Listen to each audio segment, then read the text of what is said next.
Okay, good morning, everyone, and welcome to the Shrine of Our Lady of Guadalupe. My name is Al Castillo. I'm the Director of Hispanic Communications for the Archdiocese of Chicago. We're honored to kick off today's press conference with an individual who plays a pivotal role in ensuring the success and safety of the largest gathering of pilgrims in the United States to honor Our Lady of Guadalupe. We have the Very Reverend Ezekiel Sanchez, rector of the shrine, who will share details about this year's celebrations and their spiritual significance. I also want to add that assisting Father Ezekiel throughout the festivities is Father Jesus Puentes and Father José Siqueira. Buenos días y bienvenidos al Santuario de Nuestra Señora de Guadalupe. Mi nombre es Alejandro Castillo, soy el director de Comunicaciones para la Comunidad Hispana de la Arquidiócesis de Chicago. Nos sentimos honrados de iniciar la conferencia de prensa hoy con una persona que desempeña un papel fundamental para garantizar el éxito y la seguridad de la mayor reunión de peregrinos en los Estados Unidos para honrar Nuestra Señora de Guadalupe. Tenemos el padre Ezequiel Sánchez, el rector del Santuario, quien compartirá detalles sobre las celebraciones de este año y su significado espiritual. También quiero añadir que asistiendo al Padre Ezequiel durante todas las festividades está el Padre Jesús Puentes y el Padre José Siqueira. Y ahora les presento al Padre Ezequiel Sánchez.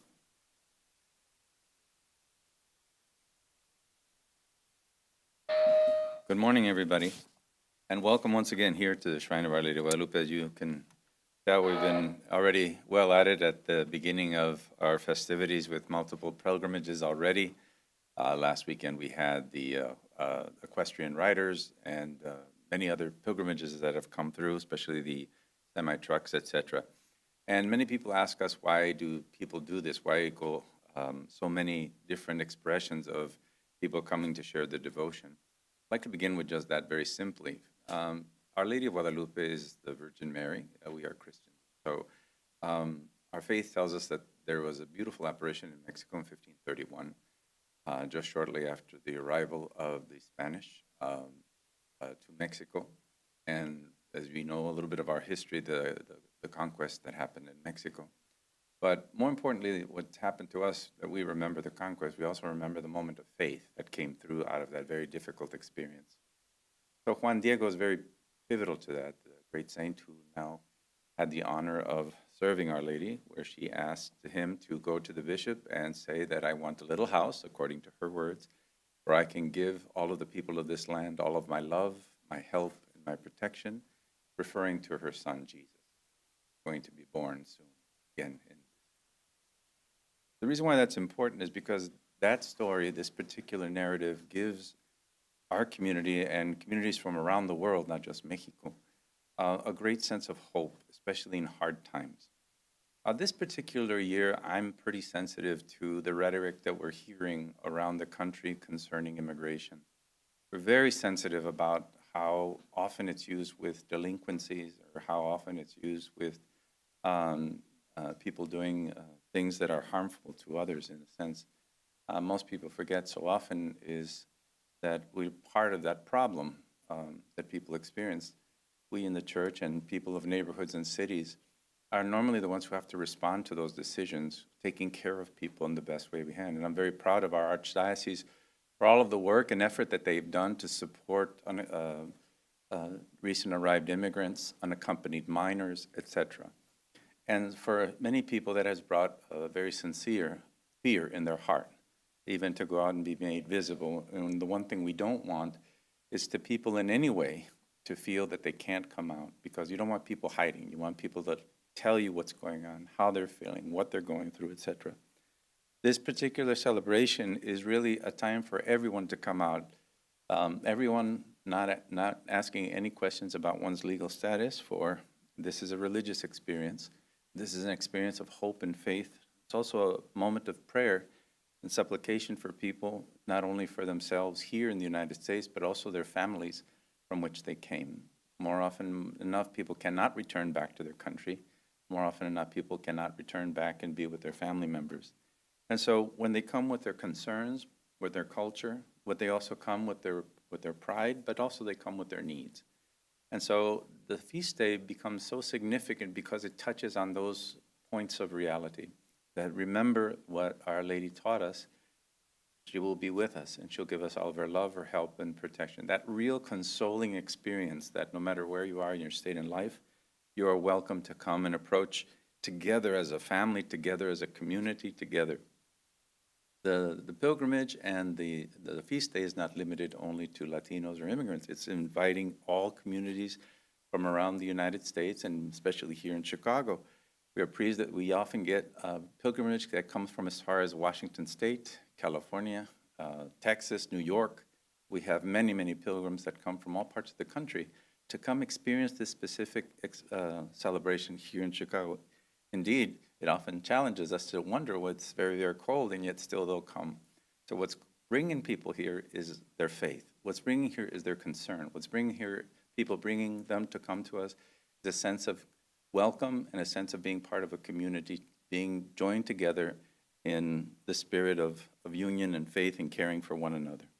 And so festivities begin for us on December 11th. We begin normally at noon, and if you'll see our program, we'll see rosaries and prayer. Every hour of the day there's prayer going on. We're really taking that experiences so that people can participate no matter when they come to visit.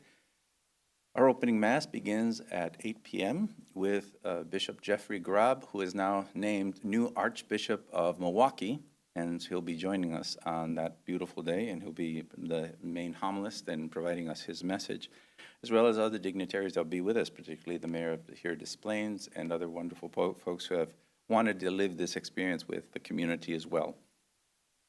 So the midnight Mass will be celebrated by Father Jose and Father Timothy Odenhouden, who is a theologian who dedicated his doctorate on the reality and the mystery of our Guadalupe. So he'll be available for us to ask questions if we want to, and provide us with an opportunity to learn more about his studies. The rest of the day goes, and the end of the celebration is December 12th at 7 p.m. with the closing of the celebrations for Guadalupe. The Mañanitas, which is the serenade, happens at 11 o'clock on Saturday at 11 p.m., and many more things that you'll see in our program.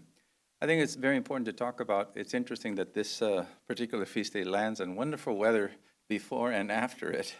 And I've always said that I think people didn't pray hard enough, so we're getting the effects of that. So we invite people to, if you're going to prepare a pilgrimage, which we encourage people to do so as a group. That's the best way to do it. So always come as a group. Check with your church, check with your parish, check with your company. Believe it or not, we have more and more companies organizing their workers, saying, let's go do this as an exercise to unite the workers that come together, something that they can do together.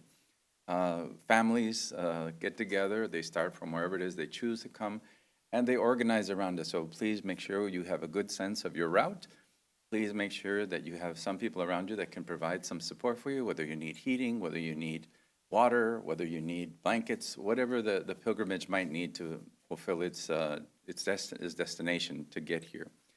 When pilgrims arrive here, what they'll experience is you'll see a lot of police cars around, and most of that, or all of that, is really to support the traffic, to support the pilgrims when they come, to keep an eye on things. We have a very strong security protocol, not just for traffic, but to keep everybody safe upon arriving here at the grounds at the Shrine of Our Lady of Guadalupe.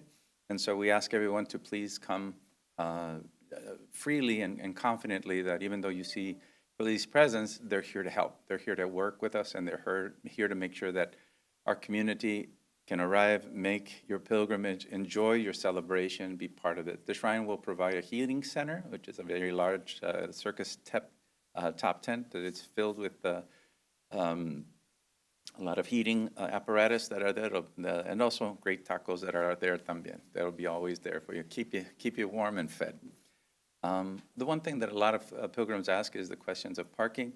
As we do every year, we thank all of our partners who help us with parking. We're developing more relationships with people with large parking facilities. Some of our neighbors here offer their parking facility for a small fee. They can park there.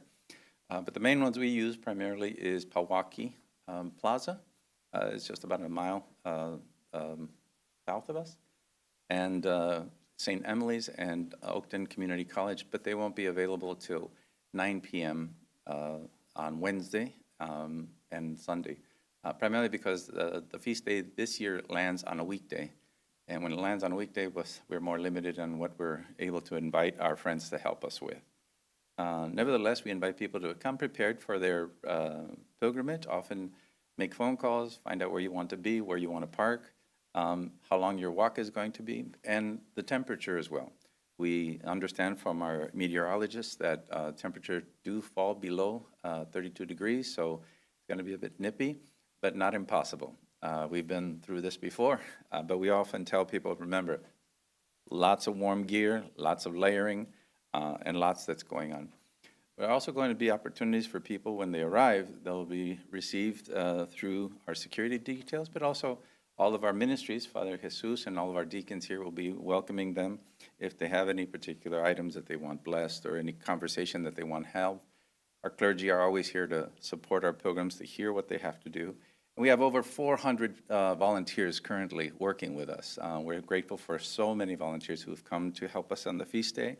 And so there's always lots of people to give us a hand to show us where to go, what to see, and where to be. So at this point, I don't know if you have any questions for me at this point. So our primary goal is to encourage people to express their faith, come together as a community with safety, and once again, do not be deterred by the language and rhetoric that we hear around. The one thing we do here is we tell people to be a little patient. The one area is we don't allow to come to the shrine. We don't allow in any way any alcohol whatsoever. So it's a non-alcohol place. Sometimes people walk and they get a little nip and tuck, they want to go, but we can't have any alcohol here, no firearms, no pets. It's just too much to manage in a small place with so many people. And so normally we, 300,000 people would walk through this in the 36 hours that we have here at the shrine. As was mentioned before, this is the largest pilgrimage site that people come during the Feast of Our Lady of Guadalupe. Our Lady of Guadalupe here in Chicago will be united with the Basilica of Our Lady of Guadalupe, which we will be live streaming with them and them with us here. As they go through their celebrations in Mexico City, they're also going to be part of our celebration here. So it's kind of a wonderful connection to show that internationally, as the feast day is celebrated in so many different countries, that honor is extended in a brotherhood, a sisterhood throughout the world. And so we're very proud to be in Chicago to experience this wonderful celebration.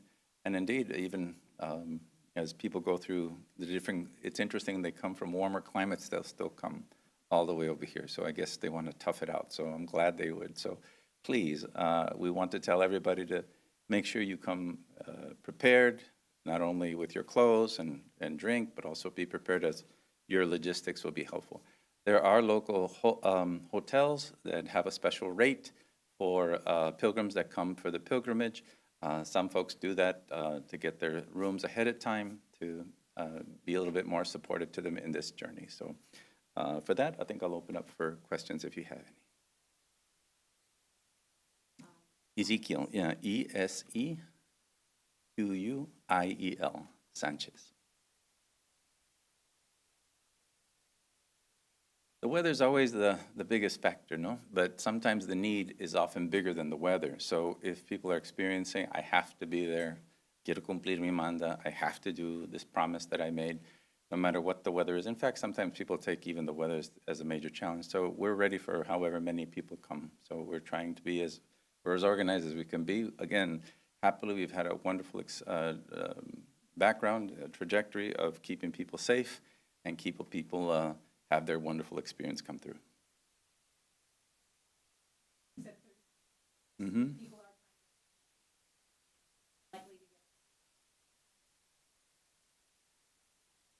Well, during our peak times is from about 7 p.m. till about 2 p.m. in the morning. So from Saturday 7 p.m. until 2 in the morning, then things slow down until 5 in the morning. Again, another large group keeps coming in, and the rest of the day, folks just keep coming. Another major group comes here about from 5 p.m. till about 9 p.m. and through the evening hours as well, even on Sunday. So again, a lot has to do with the weekday. Normally when the feast day shows up on a weekday, it's because of work. But people have already asked for their time. They want to experience this. Many companies have been very supportive in the manner that they can. And so we're very proud that companies want to support the good spiritual life and well-being of their employees. I'm so honored to hear about that and to know that they're doing that.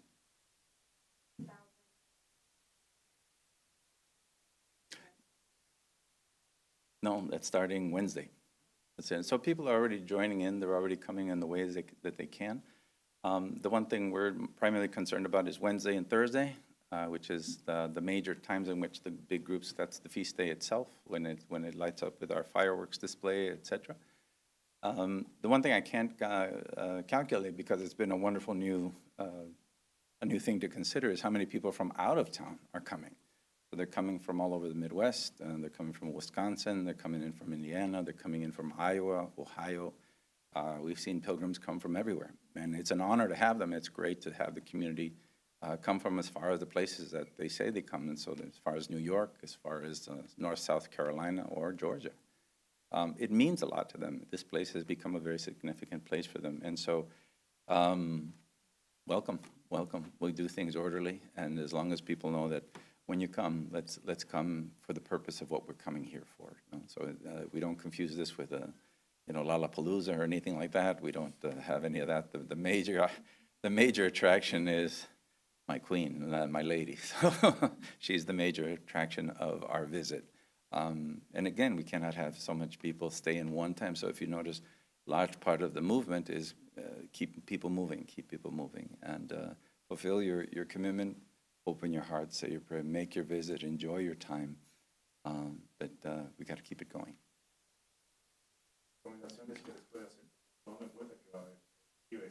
Sí, la recomendación que estamos teniendo es que, como sabemos que ya ser muy bajo la temperatura, a todos los peregrinos primero y sobre todo les pedimos que por favor vengan en grupos, vengan con su parroquia, con su iglesia, venga su compañía. Muchas empresas están animando que sus trabajadores participen en esto y los trabajadores se están uniendo. Me encanta, o como familias, o primos, hermanos, etcétera. Y todo eso, pero como es frío, pedimos que preparen la logística de su camino, ¿no? Aunque vengan de, quizás consideran no muy lejos, todavía es bastante lejos cuando las temperaturas bajan. So aseguremos que tengan un carrito, una van o algo, si quieren, o más que todo que tengan agua, que tengan cosas necesarias para calentar las manitas, lo que necesitan para hacer este camino, ¿no? Entonces, cuando lleguen aquí van a encontrar, pues obviamente, la presencia y el auxilio de nuestros oficiales, la policía. El trabajo de ellos principalmente es de ayudar al peregrino, ayudar al tráfico para que la gente pueda tener una sana y buena experiencia aquí para el 11 y 12 de diciembre. Una cosa mencioné en inglés, quiero repetir en español. La importancia de que nosotros en el santuario, tanto como toda la iglesia por todo el país, estamos bastante preocupados del nivel de agresión que se está hablando en cuanto a la vida de los inmigrantes que han llegado aquí a Estados Unidos. Estoy muy orgulloso del trabajo que ha hecho la arquidiócesis para ayudar a las personas indocumentadas, a los refugiados.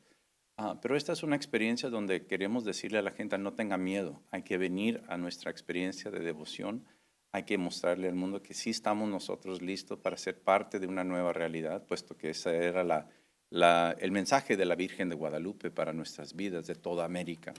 Entonces, no queremos que esta experiencia del lenguaje que se está usando, que realmente es muy agresivo en mi juicio, pero esta es una experiencia de decir, vámonos a juntarnos y vivir esta experiencia con bien.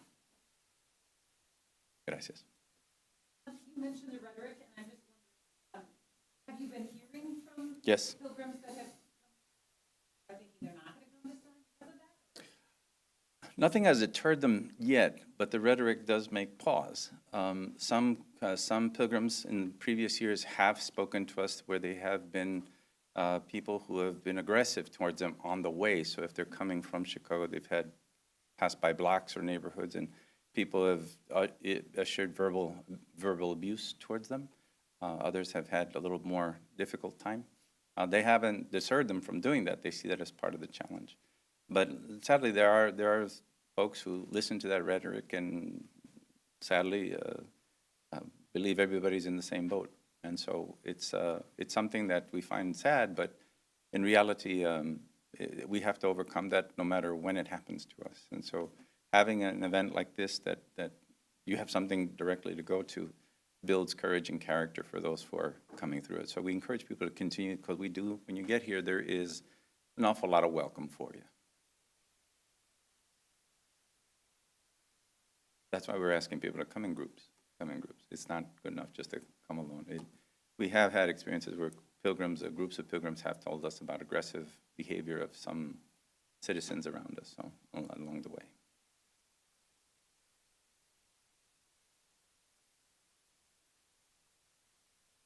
Okay, well, once again, will more information be coming from our staff member here, Andy, for parking directions and maps and everything.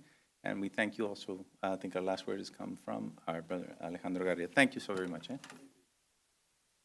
I just wanted to reintroduce myself. I'm El Castillo, Alejandro Castillo. I'm with the Archdiocese of Chicago's Communications Office. I'm here to assist Father and Andy with all the media requests. So my cell number is on the media alert that was sent out this morning and again Friday. So feel free to give me a call, text. I'm on the grounds. I'll be here on Wednesday and, probably until early in the morning. So just feel free to reach out to me to be able to kind of coordinate any kind of interviews that you might need or general information. So that's me, and then Andy over there is also, he's also on board for media relations as well. So you can get a hold of either one of us. Also, make sure you pick up your parking passes before you leave, because that's essential, especially if you're coming later at night. It's almost an impossibility to find any parking around here. So parking passes as well as wristbands to give you opportunity to access. I believe it's in this building? The other building, so the villa. Okay, so just there's resting places and snacks and things like that for you guys as well. All right, thank you. Parking passes for media? Yes, yeah, only. Is the mayor expected to come, or the cardinal? Any dates or when Yes. they're coming? Or? Yes, the mayor of Des Plaines will be here on the opening mass, which is at 8 p.m. Thank you for the question. I think one of the things we kind of don't see too often, maybe they're hidden away, but we always welcome our elected officials to come and join us and to experience this. So often they live in a world of a lot of people asking them things, but when they come to see the actual expression of people, what their heart is, what's going on in their heart, it's a very transformative experience. So sometimes when people talk about the immigration issue, and I understand the legal position of it, the church understands the rights of our government, but when they finally get in, now we're talking about a humanitarian situation. And so that's the responsibility of all of us. And the better attitude we have about it, the better.